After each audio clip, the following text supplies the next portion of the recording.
আপনার যে একজন সৃষ্টিকর্তা আল্লাহ আছে, আপনার যে একজন নবী আছে যিনি 23 বছর আপনার জন্য কাঁদছিলেন, আপনার কি এটা মনে আছে কিনা?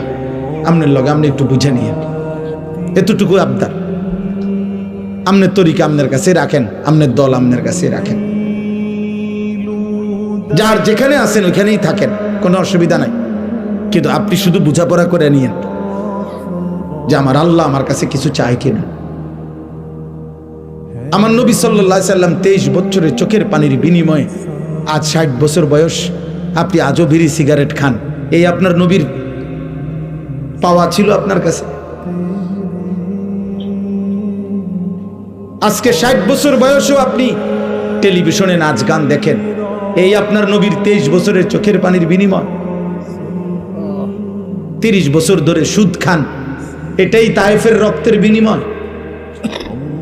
যুবক ভাই বলো, তোমরা 365 দিনে 1 বছর কোনদিন ফজরের নামাজ যে ছেলেটা পড়লা না, আব্বা আমি হাত জোড় করে তোমার কাছে বলি, এই ছিল তোমার নবীর বিনিময়।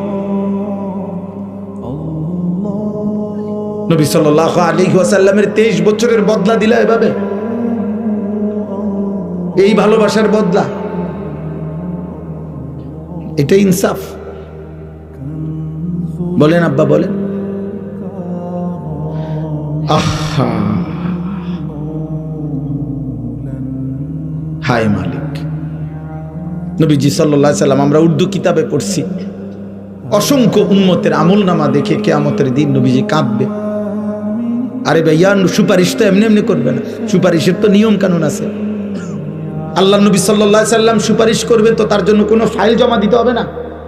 কথা বলে না? আপনার আমলনামা এটা দিতে হবে না তো? এটা উনি দেখবে না?